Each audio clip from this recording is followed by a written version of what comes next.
But I didn't know any of that because all of my energy was focused on my weaknesses. So I was constantly trying to make my weaknesses better. And that is the wrong way that we need to be looking at it. We have to accept it. I accept now what I'm not very good at, but I don't waste my energy. I now accept and explore more of where my strengths are. And that's led me to kind of way more where I am today, much happier, much more content, and much more to kind of have a kind of voice to that inner critic to myself. And I think, one of the main 3 things of compassion is that to be human, we need to be imperfect. And so it's kind of having that understanding that, I have these things that I struggle with, and that's okay because everyone has something they struggle with.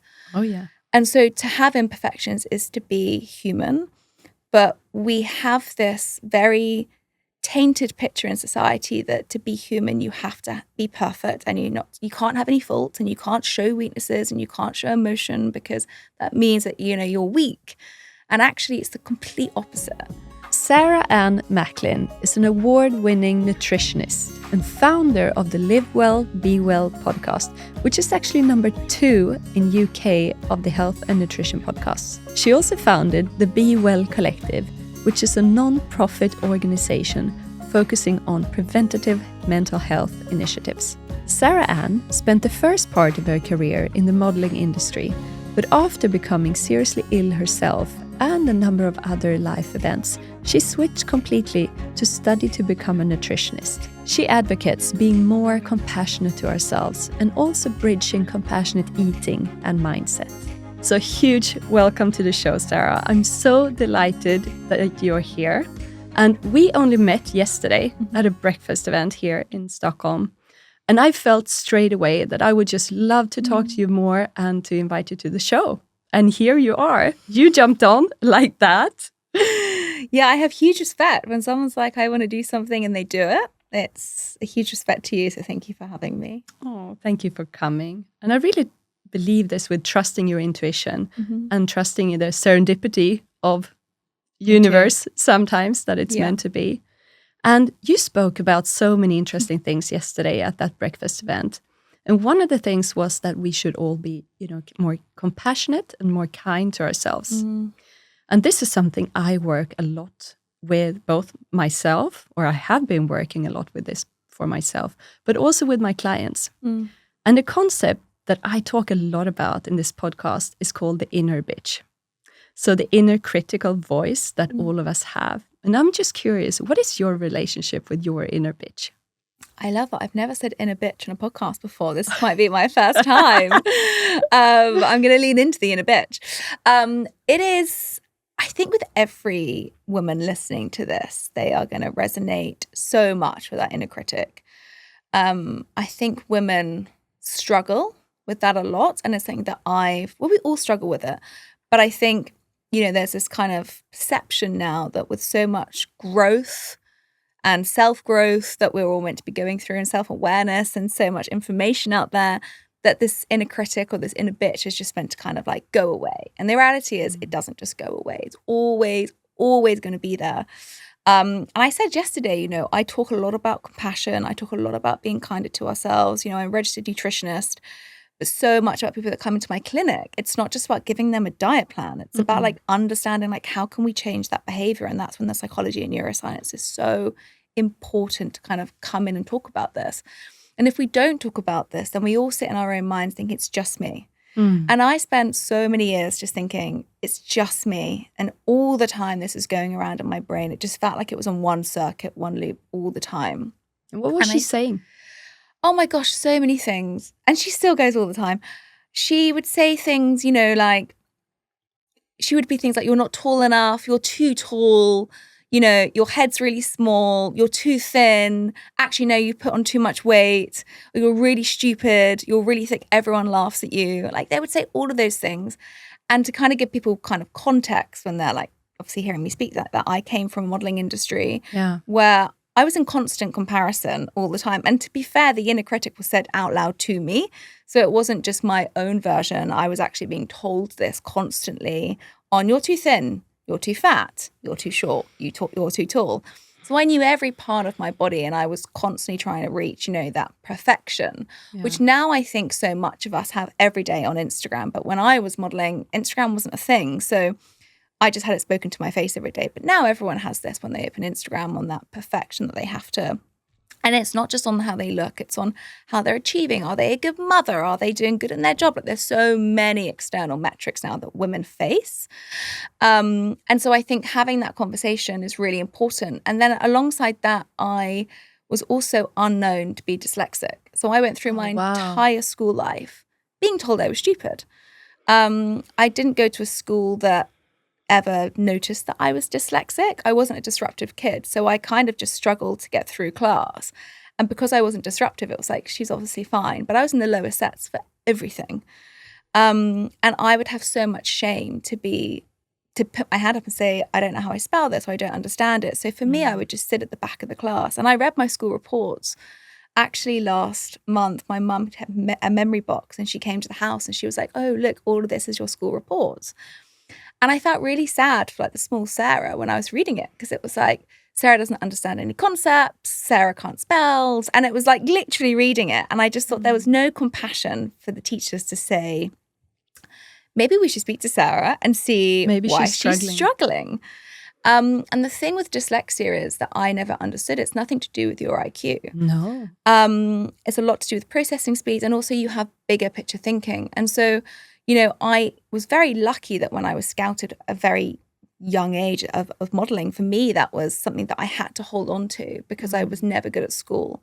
And then pivoting my entire career and going back to study nutritional science and do a Bachelor of Science was something I never thought I would do. And then I wanted to give up. And it was only a professor there that said, I think I need to speak to you because I don't want you to leave. I think you're really smart. I mean, that was the first time anyone had ever in my entire life said those words. And I couldn't believe it, because my inner critic, or my inner bitch, as you so rightly put it, was so strong. And I just shoved that comment away. I couldn't connect with anything that was kind. So when she kind of found out that I was dyslexic, I went through the test, and she said, you've got a really high IQ, like, you're smart. And I just was so foreign to anyone ever saying that to me. And it took me years to believe I was smart, and that I wasn't thick, and that I wasn't stupid, because I was ingrained with thinking that. So, we have our inner critics there for a reason, to protect us. I didn't want to make a fool of myself. I didn't want to stand up and say something backward or spell something that was so ridiculously wrong that people would laugh at me. So it made me shrink. But actually, what the inner critic does that I find now to be so powerful is it just shuns your weaknesses. And we all have weaknesses, like all of us. I don't know one person that says, I'm great at everything. And so I'm not great at spelling, and I might not be a fast reader, but I'm bloody great at communication. And I'm really good at big picture thinking, and I'm really good at running a company. You're not taught that in school. But I didn't know any of that, because all of my energy was focused on my weaknesses. So I was constantly trying to make my weaknesses better. And that is the wrong way that we need to be looking at it. We have to accept it. I accept now what I'm not very good at, but I don't waste my energy. I now accept and explore more of where my strengths are. And that's led me to kind of way more where I am today, much happier, much more content, and much more to kind of have a kind of voice to that inner critic to myself. And I think, one of the main three things of compassion is that to be human, we need to be imperfect. And so it's kind of having that understanding that, I have these things that I struggle with, and that's okay, because everyone has something they struggle with. Oh, yeah. And so to have imperfections is to be human, but we have this very tainted picture in society that to be human, you have to be perfect, and you can't have any faults, and you can't show weaknesses, and you can't show emotion, because that means that, you're weak. And actually, it's the complete opposite. So that's now how I kind of work with my inner critic, or my inner bitch. And that's what I do a lot with my clients, and I do a lot on the show, on the podcast, Live Well, Be Well. So it's, I think it's a dance with yourself, and it's kind of acceptance is kind of at the heart of being kinder to yourself. Wow. That's such a powerful story. Thank you so much for talking about it. And I can imagine, being so judged. Like sometimes you can't even separate between which words come from myself and which words came from someone else. And I think this is so much, it comes so much down to the beliefs that we are then forming about ourselves. Like they are usually the voices we heard when we grew up that later become our beliefs, that through which lens, we see the world. And I've noticed this so much, within myself too, when I started working more with, myself and personal development and therapy and coaching, that I came to realize like, wow, these beliefs, they go really far back. And it's the same for my clients, and knowing that these are just beliefs. It's not the truth. I often call it don't believe everything you think, because it's so easy to just think that these thoughts, they are true. And it's something I have to obey. It's something I have to follow. But just learning to separate, to see them as just thoughts. And they don't have to be true. Like, what is if the opposite was true? Something I often ask myself or, teach my clients. Yeah, there's just so many things to unpack here. But now, what are your strategies? Say that you get a self-critical thought. Of course, we all do. Like, we're not immune to this. No matter how much we work with this, we're not immune. So when you get self-critical thoughts or self-doubt, what are your concrete strategies or mental tools that you can just, pull up and this is how I'm going to change that mindset right now? Yeah. Tools are such a big thing. Oh, yeah. And I think it's really important to start this conversation with not every time a tool's going to work. Not every time, doesn't matter how much self-growth and self-awareness you do on this, sometimes it's just not going to work. And you have to sit in the discomfort. You have to sit with how you're feeling. And I think that's really important to first of all recognize, because I think a lot of us can have so many outlets of things that we try to do to make ourselves feel better. And it's a distraction to how we're feeling. And so for me, if I'm in a moment where I've had something that's quite destructive and maybe I'm about to go into a podcast, or for me, I'm working, I'll do a lot of breathing exercises. So I'll try and calm down my nervous system, which is really important. And I do that by also putting my hand on my belly, because then I know when I'm breathing from my abdomen, which is really important, below my lungs. And I can also feel the movement. There's something about grounding and presence, which is really, really, really key. So I know for me, when I'm in that heightened state, I need to bring myself back quite quickly. So I have a much longer exhale, which takes you back into the rest and digest. But generally for me, I have now learned that it's a daily routine and stresses are going to come in. So if I have my moments in the morning when I sit and I meditate, or I get outside with my feet on the ground and I do a lot of barefoot walking. Even though I live in London, I live near a park, so I actually walk to the park with my trainers and take my shoes off. And I do some morning stretches and I journal. If I do that every day, when the bigger stresses come in that I struggle with, I find it easier to cope. Yeah. Doesn't mean I cope perfectly, but I find it much easier to navigate. I think a lot of people can struggle when they don't have their daily routines and things that make them feel very grounded. And then a stressor comes in and they're like, right, now I'm going to meditate, or now I'm going to journal, or now I'm going to call a friend. And your body doesn't feel in a safety spot to be able to handle these stressors. So I think that's what's really important. But I'd say overall, people might not like this answer, but overall, it's actually just stopping what you're doing and feeling that feeling. And when I do that, and honestly, I had a moment yesterday where something happened to me and it came out of nowhere. I couldn't have written the scenario that had happened. And doesn't matter how many tools I've got, doesn't matter how much work I've done on this, I couldn't control what was happening. I couldn't control my emotions. I couldn't control where my mind was going. I couldn't control that my body was shaking. I couldn't control that. And that's not a normal situation, but these things happen. And for me, I actually had to go back and sit in how I felt. And that was the hardest thing, because I wanted to find anything I could to get out of that moment. I wanted to call a friend. I wanted to get on and do some work. I wanted to open Instagram and scroll through and take my mind off it. But actually, that's then just lodging the pain and the discomfort. So I had to sit there. And I think one of the biggest things that I would say to anyone, if this is a recurring thought, is become friends with it. sit there and acknowledge how you're feeling. Try and describe the emotions that are coming up. Try and describe where in the body this is manifesting, because your body is trying to tell you something. And we're so smart that we are so easy to just lock that off. So if we can say, okay, my heart's pounding and I've got sweaty palms and my tummy feels really tight and my gosh, my shoulders are actually right up by my ears. Your body is giving you a huge signal that it's in distress. Yeah. And your body is intuitively telling you something. It doesn't matter how smart you are, you can't outsmart your body.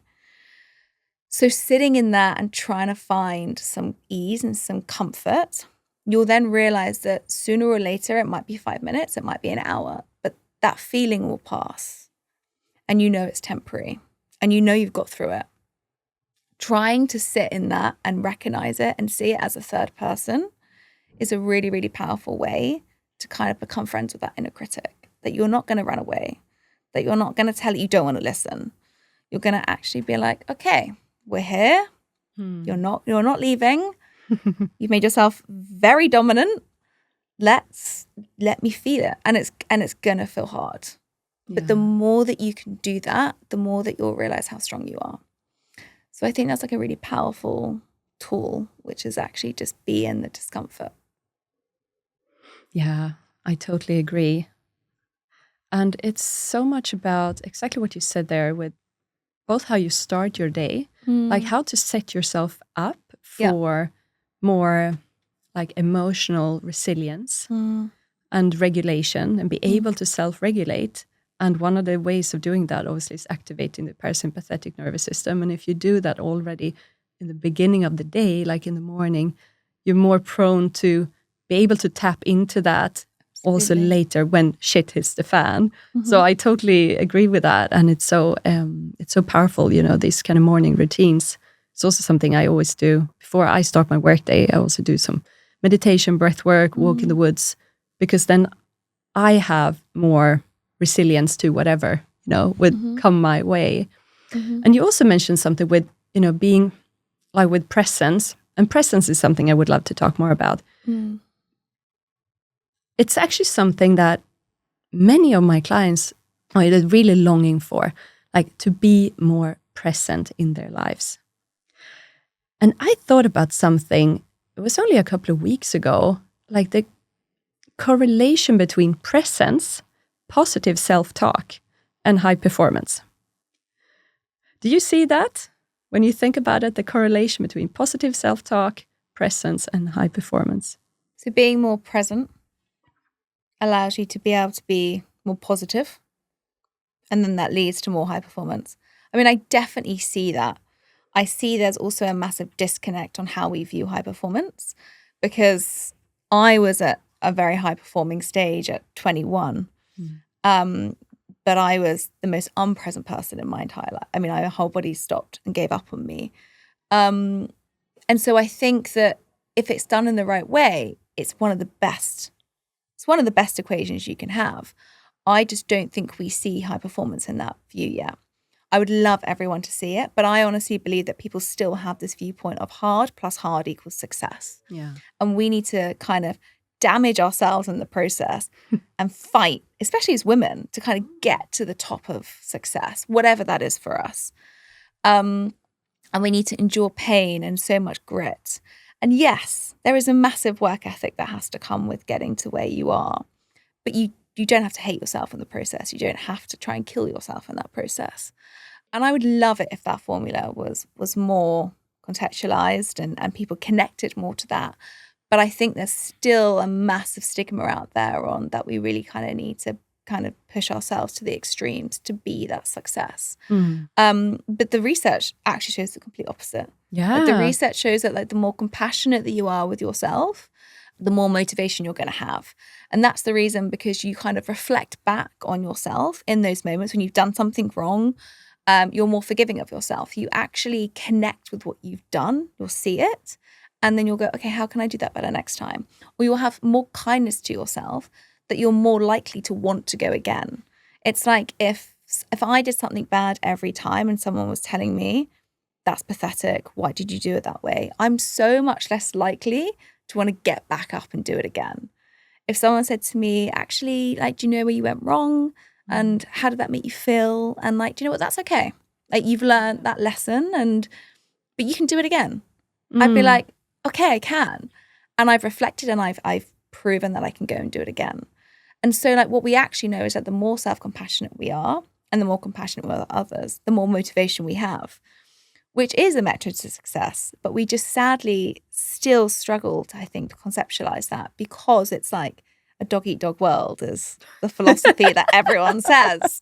And I'm like, dog-eat-dog no, world. it's not. No. There is something else I'd out love there. it. Yeah, I would love it to be that. So something I talk a lot about, as you know, is the importance of self-compassion. Yeah. Because people get it confused with self-pity or victimhood, or, you know, I'm just going to be lazy.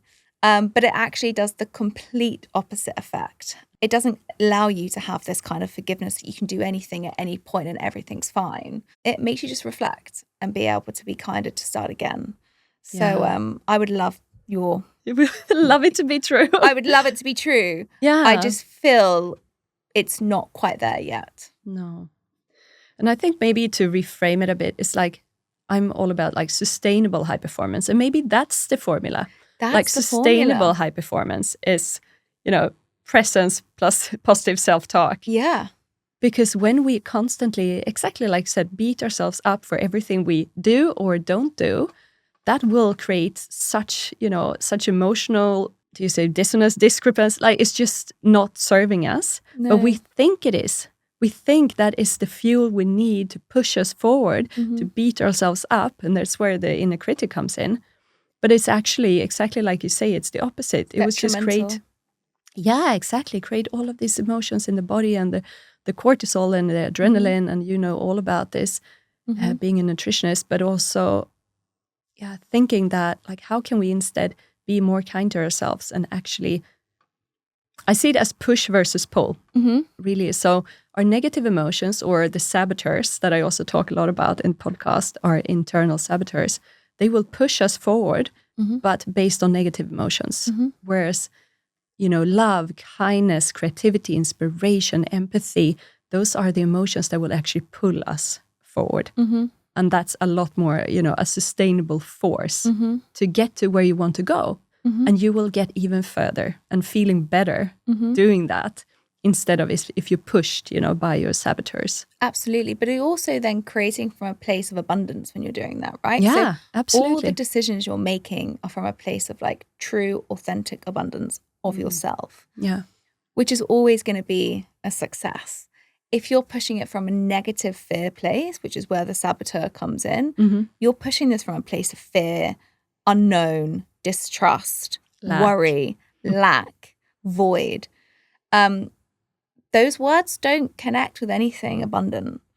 And so I think that's where that intuitiveness and kind of coming back into the body is really powerful. Like if we can actually figure out, where is this drive coming from, or why do I feel this? I need to do this. Is this coming from a place of abundance, or is this coming from a place of lack and fear?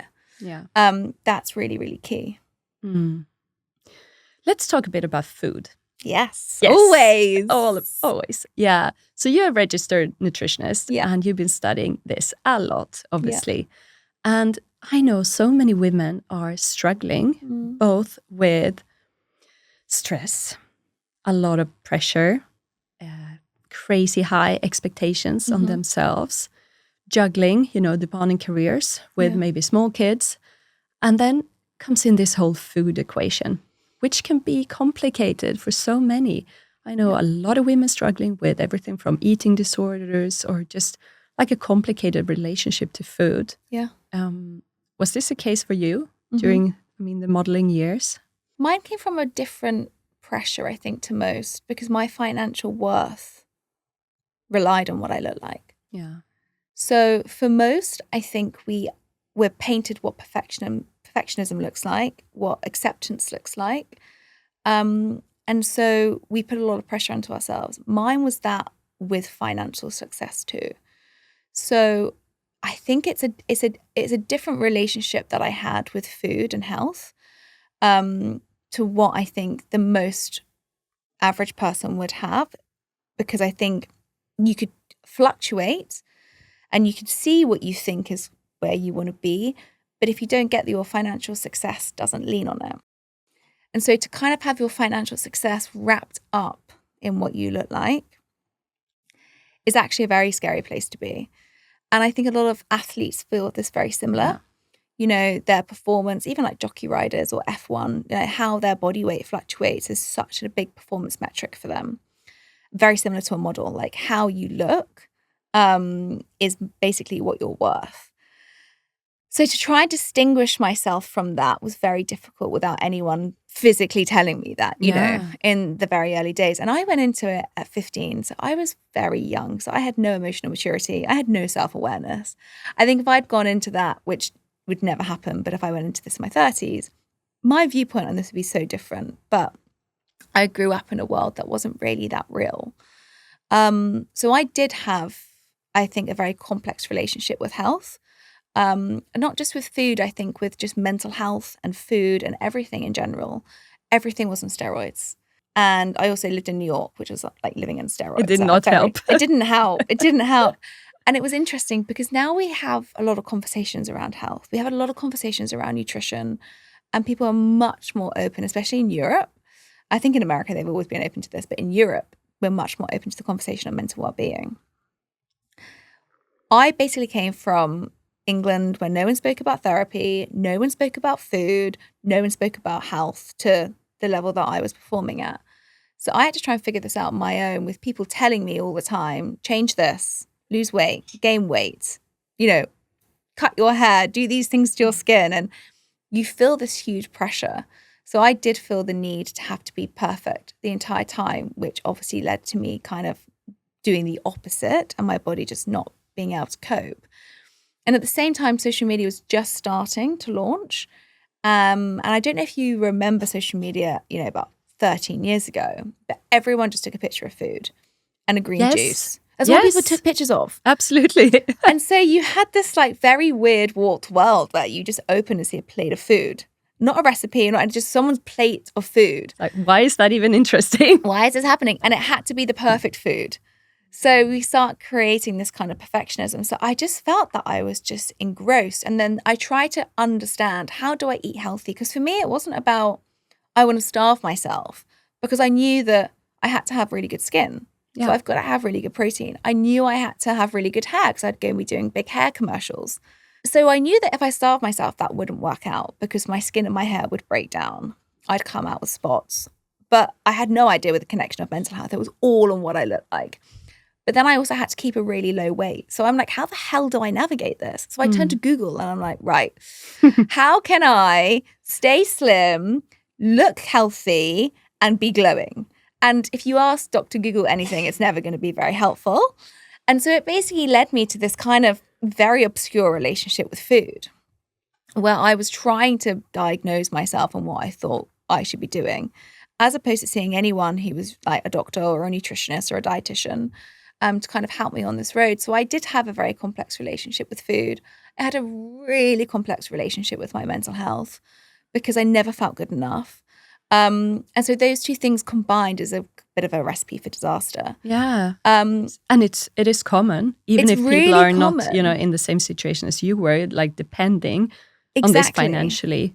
It's still incredibly common. And knowing that if I didn't get a casting or I didn't get that job, I'm not going to get paid. So it ramps up, you are like, I've got to know everything. And I started realizing that I don't know any of this. And then when my body said, like, you really need to kind of figure this out, that's the first thing I wanted to go and study. And then understanding the connection with mental health and food for me was like so profound. And I was like, why is this not taught in schools? And so I think for so many women now, we're caught in this cycle of we have so much information given to us. We have these perfect lives on Instagram that are shown to us, not just from how they look, but how they dress, from their perfect jobs and their families. And we just feel this like huge amount of pressure to never have an off day, to never feel like we look crap. Like I feel awful for about a week before my period and on my period. I never ever feel that I'm in any way in shape or any of that. And of course, that's complete craziness because it's just my perception of what I'm seeing on the outside. And I think we all go through that. And so for me, so much of my work is making women feel more connected to themselves and accepting of themselves. And how do you do that? I do that through talking about my insecurities. I do that through the show where I try and bring on such different aspects of health and mental health. I do that through creating tools and concepts for women to being kind to themselves, to having this conversation, to kind of saying this is really important. Like, how often are you given kind of a pass to say, like, be nice to yourself, like accept yourself, like you're so worthy? Because what happens is the fragment that I went through made me feel so unworthy and so crap that like I never thought I was worthy again. And I think we all have that, but we just don't recognize it. We're constantly on this need for self-improvement. And I think we never give ourselves any credit. And so to kind of have that own pass to say, like, you're really worthy, like, I really see you. We all have these imperfections, and like, you really deserve to be kind to yourself, like you would be kind to your best friend. That's the message I'm trying to create around all of food and health and mental well-being, because there's all these wellness tick boxes that we are given today. And yes, what we eat is important. Yes, how we, do our exercise classes is important for our muscles to help our mental health. Yes, all of these things are important, but like, if you can't like yourself at the end of it, to me, it's all pointless. So that's what I'm trying to create in the messages that I talk a lot about. A lot of things to unpack. But when it comes to, not exactly what you say, and also not putting more pressure on yourself. Say when it comes to food, that you have all of these things that you are expecting yourself to live up to. And then maybe food comes as the last thing. Oh shit, and then I need to think about this too. But for someone who feels like their life is just running, really fast, they have back-to-back meetings all days. Maybe they have kids and drop-offs and pickups and all of this, and feel like, okay, I don't have time to think about this too. What are some quick and easy strategies to just get your, especially for women, like your most fundamental nutritional needs met? What would you say there? What are some strategies, like easy things without putting too much burden on yourself, that you can think about to really support and nourish yourself as a woman? It's going to be an open answer. There's a few things. So first of all, like, acknowledge that you have no time. Okay, I think like trying to live these lives that are created on Instagram or socials or LinkedIn or through friends that maybe don't have as intense schedules or have maybe more help than you have. First of all, just like figure out where you are. Like, stop trying to inject your life into someone else's that you're trying to co-create. Literally look at what your life is. Like, how much time do I actually have? Like, okay, I've got 3 kids. I don't have any help at home to help me. I've got to work. Maybe my husband's supportive. Maybe he's not supportive. Maybe I've got parents to help me. Maybe I don't. Like, all of these factors play such a big part in like how we look after ourselves. So first of all, I think it's actually just really important to be like, how much time do I have to dedicate to this? Because I could sit here and say, right, these are the things that you can include and these are things and how you can do it. But you just got to get realistic of where you are. So like the first thing I would say is like, look at your time. Like, how much time do you have and how much is that going to help you? So if you've maybe got like, you look at your thing, you go, okay, I've got an hour on a Sunday where I could do something to help my health. That's amazing. You've got 1 hour. Okay, 1 hour in the week. So in that 1 hour, like, what can we do to help you perform your best in that week when it comes to nutrition? You might have 5 hours. That's even better. There's so much more that we can do. But I really believe, and I said this yesterday, like, time is like one of the things that we all wish we had more of, but we never analyze actually how much time we've got. I'm sure if you actually did look, you'd realize there's a lot of things that you're doing that is actually kind of, you're procrastinating on, where you could be redirecting your focus. So when anything comes to health, I always say it doesn't just happen. You don't just go, oh, I'm going to make this amazing meal and it happens. You've got to think about it, right? When you go to a gym class, you might look in that week and say, when can I go to the gym? And you'll make time slots. Yeah. It's exactly the same for your health. in any aspect. You don't just go, I'm now going to meditate. You might go tomorrow, I think I'm going to meditate at this time in the morning and I'm going to wake up 20 minutes before. Time block it. Same for health and same for nutrition. So if you've got an hour on that Sunday, first of all, well done. You've just done the first step and you've actually done something for yourself and no one else. Big recognition. Then it's like, okay, what could I cook this week that's really, really quick? You pre-order all of that food so you've not got to think about it. And you make things that are like hyper simple. Get your oil efficient. Try and make it sustainable if possible, but get oil efficient. That's like one of the best things that we can have for our brain health. We need those longer chain omega-3 fatty acids. Essential for our brain health. So if we can, get that. If not, supplement with an algae supplement. So you're still getting it. The other thing, how many plant foods, how many diverse foods do you have at home? Try and order 1 to 2 new things on that shopping basket a week that you've not cooked with before. Then you're getting diversity. By the end of the month, you've got 4 to 8 new things in your diet just from doing 1 to 2 changes a week. Like these things are really big wins for quite small changes. I don't want to go and tell people to go and cook 5 new recipes. It's never going to happen if you're time poor. But if you can add 1 new thing into a recipe that you feel pretty confident with, that's a win. You've just added a brand new plant food in that your gut microbes are going to love. So that's really, really important. 3, when you're shopping, try and get as many kind of like fruits and vegetables on your countertops as possible. So when you're feeling that kind of need to pick, if you've got your eyesight or something that's really healthy, if you've got delicious nectarines there or a delicious mango or some carrots and hummus, you're more likely to go for that as opposed to having a house that's not got very much fruit in or not very much veg in. And you're going to, I'm just going to have a biscuit because it's easier. So if you can actually see your eyesight, we know that you're going to have kind of more healthier determinants. And then the other thing is like always have with you, and these are really, really simple tips, but if you're time poor and me giving you 5 really complex ones, you're not going to do them. Always have a bottle of water next to you, always. Because our thirst mechanisms only switch on when we're dehydrated. So we should never really have our thirst mechanisms. And when we're thirsty, we can confuse it with hunger. So we can lead to overeating. But also when we're thirsty, it leads to fatigue and dehydration, which can also lead to overeating. Exactly. And the brain. And you the will brain. notice so it we in the brain. slump and we're like, I'm going to go and grab some food. I'm really tired. Are you or are you thirsty? So much of our body is made up of water. And we are already, here we go, drinking it. We're already so overstimulated.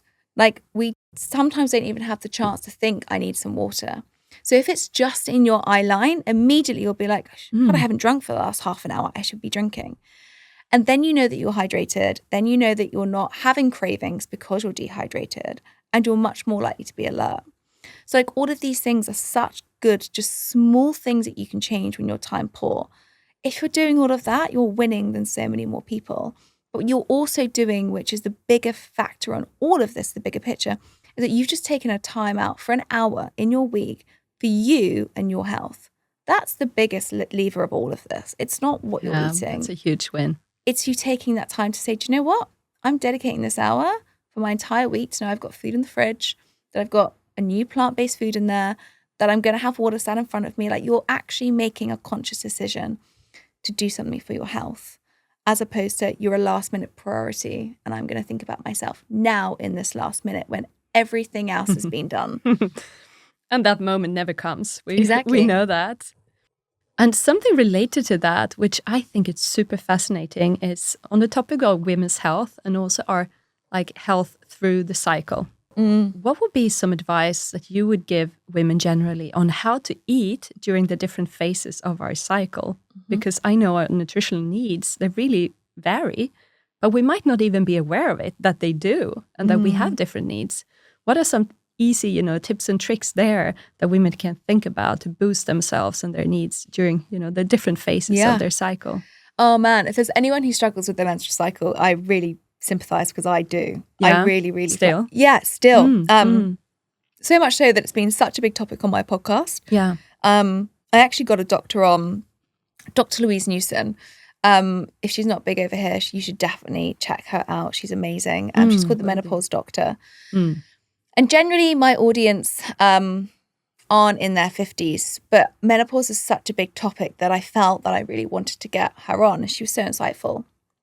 Anyway, I started my conversation with, why should I care about menopause? Because, I'm in my mid-30s. I'm hopefully not going to be in my menopause now. And she really shocked me with her answer. She was like, well, because when did you start your period? And I was like, I think I was 13. And she was like, well, from that moment, you should have cared. And I kind of looked at her in this really odd way. And I was like, well, what do you mean? I'm talking about menopause. I'm not talking about a menstrual cycle here. And how you are in your menstrual cycle is a really big determining factor of how you'll be through your menopause. So I opened up and said, I've really struggled with my periods. I have very heavy bleeding. I get really bad PMS. I feel very low. And she was like, okay, well, I don't want to tell you this, but you're going to really struggle with your menopause because all of these are signs that your body of how you are hormonally. Yeah. And basically your menopause is like a longer extension of this period. I don't know why, but I've never connected that at all in my life. So then she was like, so what have you done to support yourself? And I was thinking, well, not very much. Take some tablets, try and get some rest, kind to myself. But it really made me realize, I was like, actually, there's so much that us as women do not connect with. And yes, I'm very aware of like the foods I should be kind of supporting myself with. But actually, understanding our menstrual cycle is so critical for us and our health. So the first thing, and I've always tracked my cycle, and it's actually natural cycles that I use, which is Go Swedish. Sweden. And I think they're amazing. And I can see you're wearing an Aura ring. Yeah, I've got it too, connected to Aura. You should probably now get this episode sponsored by Natural Cycles. But, I think they're amazing. And so for me, that was like a very big step for me to understand, okay, well, when am I feeling crap? When do I need a bit more extra support?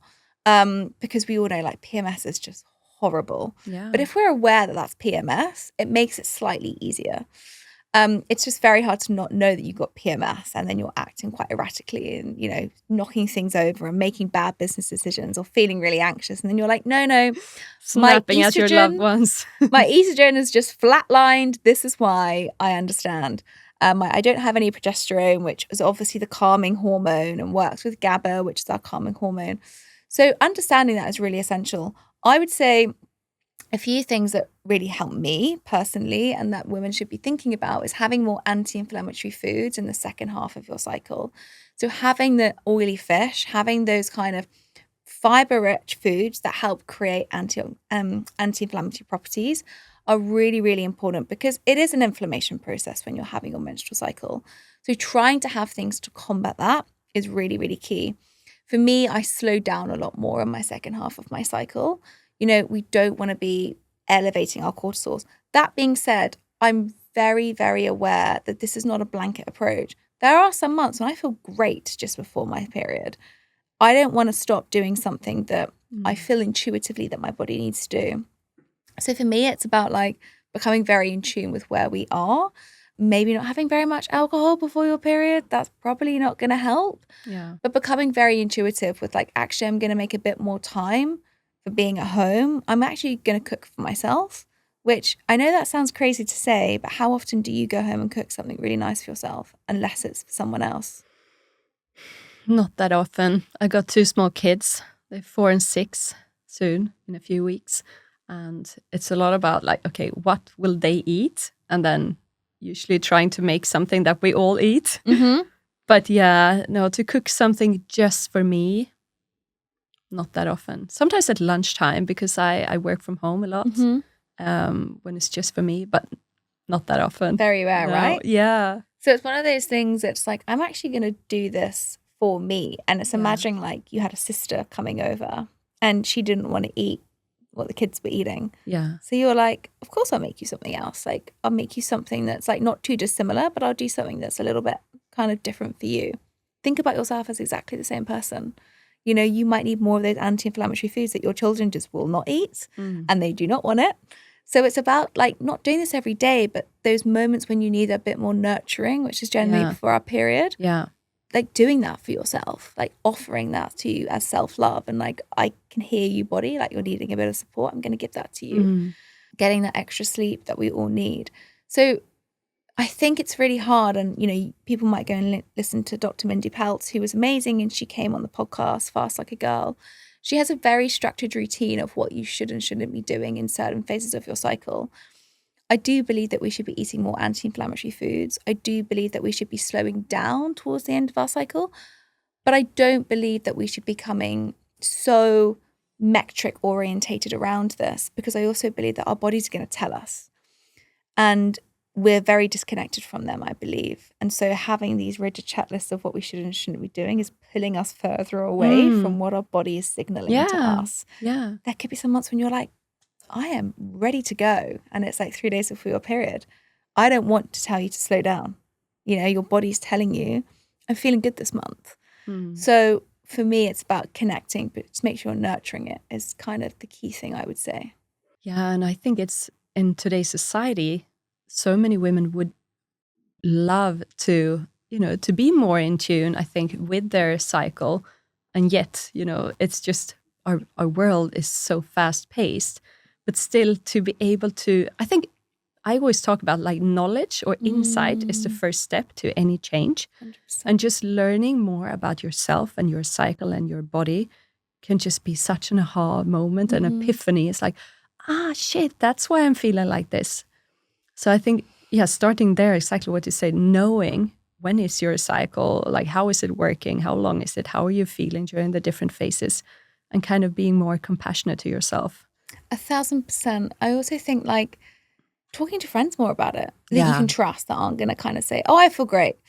There's they probably don't. There's so many, we talk about PMS, like premenstrual syndrome, but there's also PMDD, which is it's basically like a cycle version of depression. And I wasn't sure whether I was going through that at certain stages after speaking to Louise. And if you do feel that you go through these moments where you're like, wait, it's not just like 3 or 4 days where I'm feeling a bit anxious, like my mood might be a bit lower, but it's in the second half of my cycle, which can be like nearly 2 weeks. That can really change someone's life. And then people aren't sure, like, well, do I suffer with bad mental health, or is it just my period? And it can become so confusing and people can feel so lost. So to track where you are and also realize like where you are in your lifestyle right now. Are you going through a really intense period at work? Are you going through a breakup? Are you on cloud 9? Like, where are you in your life right now? Have you got a child that just doesn't sleep and you're not getting any sleep? These factors will be affecting how you're feeling. Yeah. But if there's not been anything that's really changed in your life and you're still feeling like this, become really intuitive with where you're feeling. Write it down, know that it's okay that you're feeling that way, and then go and speak to a doctor. And so Dr. Louise Newman will talk a lot about this, and I find it an amazing approach that if you can be prescribed hormones to support your cycle. So I was prescribed progesterone, which was just before the second half of my cycle. And actually I don't take it as much anymore, but there was a period in like a transition I was going through in my life where my menstrual cycle I felt was becoming very, very hard to kind of cope and handle. And when they give you progesterone, it's a very calming hormone. And that's one of the ones that really drops just before your period. Some women's doesn't drop as much. Others plummet very quickly. And mine was the one that went very, very quickly. So if I saw somebody that was iron deficient, which is quite serious because then you become anemic and that's a very serious condition, I would naturally say, well, we need to give you some iron. We need to get you some more red meat. And if you don't eat red meat, we definitely need to get you some iron supplementation. Similar with your hormones. If your hormones are plummeting, it doesn't mean you need to be going on HRT because you're not going through the menopause, but you may need a top up of your hormones. And that's something that she mentioned to me. And I'm very aware that I'm not a gynecological doctor talking here. So this is very much like an anecdotal piece of advice. But it's something that I think not many women feel that they have an escape to go to. And some women at that point might say, well, I'll have antidepressants. And I think antidepressant serves a term for some people, but for hormone-based situations, it doesn't.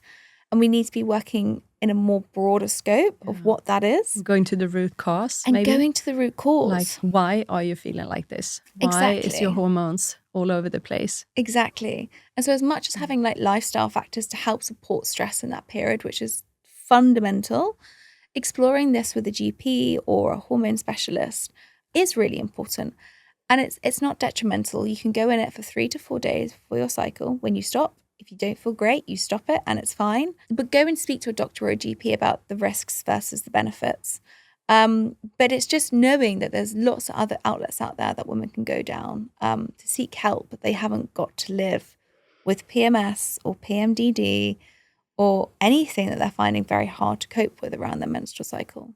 I think that's a very great way of putting it. Like, we don't have to cope. Like, and I think so many women are just coping. Mm-hmm. And I usually call it like thriving, not just surviving. Mm-hmm. And we get used to or get told that suck it up, this is just the way it is. All women have PMS. Everyone, suffers from this. Yeah. And that's just, sorry, but that's BS. It really is. Like, we shouldn't. Why are we in pain all the time? Yeah. Why are we struggling?